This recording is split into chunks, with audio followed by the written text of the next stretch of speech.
대선 출마 초읽기에 들어간 한덕수 대행은 민주당 주도로 통과된 법안에 오늘 거부권을 행사했습니다. 그러면서 대선 출사표와 같은 말도 남겼는데 권한 대행직을 유지하며 스스로 대망론을 띄우고 있다는 지적이 나옵니다. 강희연 기자입니다. 한덕수 대통령 권한대행은 추가 경정 예산 논의를 위한 국회 예결위 전체 회의엔 이틀째 참석하지 않았습니다. 하지만 오전엔 국무회의를 주재해 민주당 단독으로 처리한 헌법재판소법 개정안에 제2요구권을 행사했습니다. 2, 3일 뒤 사퇴가 거론되는 상황에서 마지막일 수 있는 국무회의를 열고 8번째 거부권을 행사한 겁니다. 법안의 골자는 대통령 권한대행이 대통령 몫인 헌법재판관 3인을 임명하지 못하도록 하는 내용으로 한 대행이 헌법재판관 후임으로 이완규 법제처장과 함상훈 부장판사를 지명하자 민주당이 반발하며 통과시킨 겁니다. 한 대행은 대통령의 임명권을 형해화시키고 삼권 분립에 어긋난다고 했습니다. 헌법에 없는 권한대행의 직무 범위를 법률로서 제한하고자 하고 있습니다. 그러면서 미국 관세 협상 등에 대한 대응을 주문하며 대한민국의 제도약을 언급했는데 사실상 대선 출마 출사표로 읽힌다는 해석이 나옵니다. 때로는 국익을 위해 결단해야 하는 상황에 직면할 것입니다. 그러나 우리는 늘 도전에 응전하며 위기를 기회로 만들어 왔습니다. 권한대행직을 유지하면서 스스로 대망론을 띄우고 있다는 지적이 나오는 이유입니다. 민주당은 자신의 출마를 위해 국정 운영의 책임을 회피하고 있다며 무책임하다고 비판했습니다. 국정을 관리해야 할 총책임자가 기어이 대선에 출마한다면 제2의 내란을 획책하는 윤석열의 하수인이란 국민적 심판에 직면하게 될 것입니다. 그러면서 대선 출마에 망상을 버리라고도 했습니다. JTBC 강연입니다. 국민의힘에선 김문수, 한동훈 후보가 결선에 올랐습니다.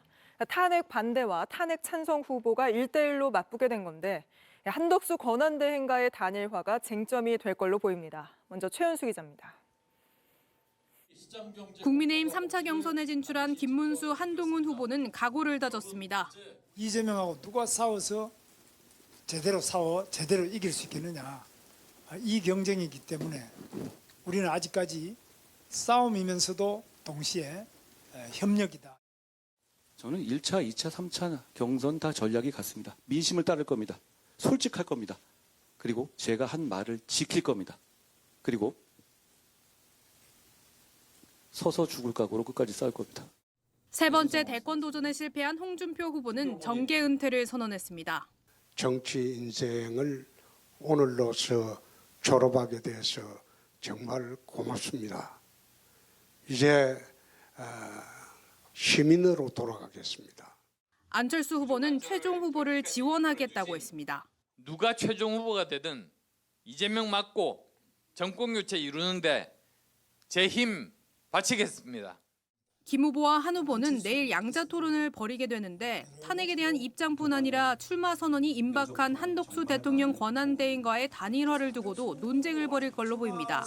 김 후보는 필요성에 공감하며 방식은 논의하자는 입장이지만 원래 우리 당 경선을 마친 다음에 마지막 또 하자 이런 분도 있고 뭐 여러 가지 있는데 그 부분은 앞으로 조금 논의됐으면 좋겠습니다.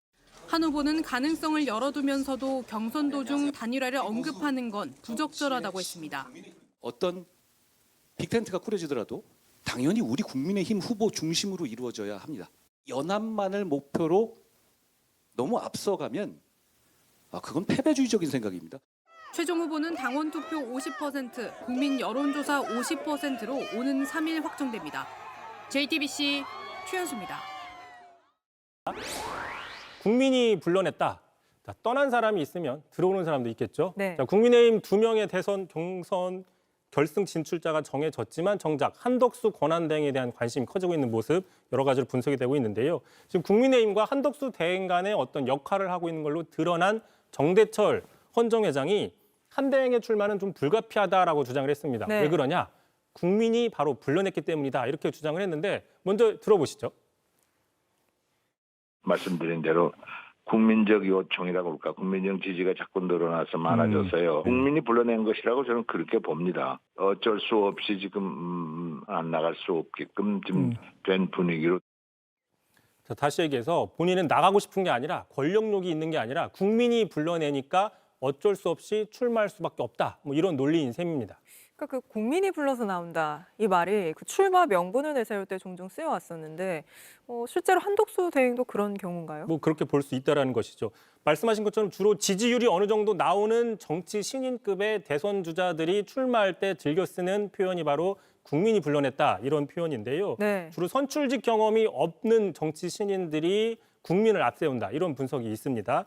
자, 대표적으로 안철수 후보 비록 이번에는 탈락했지만 13년 전으로 되돌아가면은 정치 신인으로 상당히 돌풍을 일으켰었죠. 캠프 안팎에서는 국민이 불러냈다 이런 얘기를 많이 했었고요. 또 지난 대선 당시 정치 신인으로 데뷔하자마자 바로 대통령이 된 윤석열 전 대통령도 비슷한 표현들을 많이 썼습니다. 직접 들어보시죠. 국민들께서 불러내시고 앞장서서 이 정권 연장을 저지하고 미래를 가꾸어 나가자고 국민 여러분께서 저를 불러내셨기 때문에 저 역시 뒤도 돌아보지 않고 나왔습니다. 근데 이게 국민의힘 경선이 지금 뭐 최종 2인 후보까지 나올 정도로 한창 진행 중인데 이 경선에 참여하지도 않은 대통령 권한대행이 출마 초읽기에 들어간 걸 유권자들이 어떻게 보실지 궁금하긴 합니다. 뭐 그렇습니다. 그렇게 분석이 있고요. 또 하나 지금 국민이 불러냈다라고 표현을 하고 있는데 정말 국민이 불러낸 게 맞는지도 따져봐야 된다는 분석이 그러니까요. 있습니다. 당장 지난주 저희 JTBC가 했던 여론조사를 보시면 한덕수 대행의 대선 행보에 대해서 출마하면 안 된다라는 의견이 절반을 넘는 58%였습니다. 네, 과반을 넘겼었죠.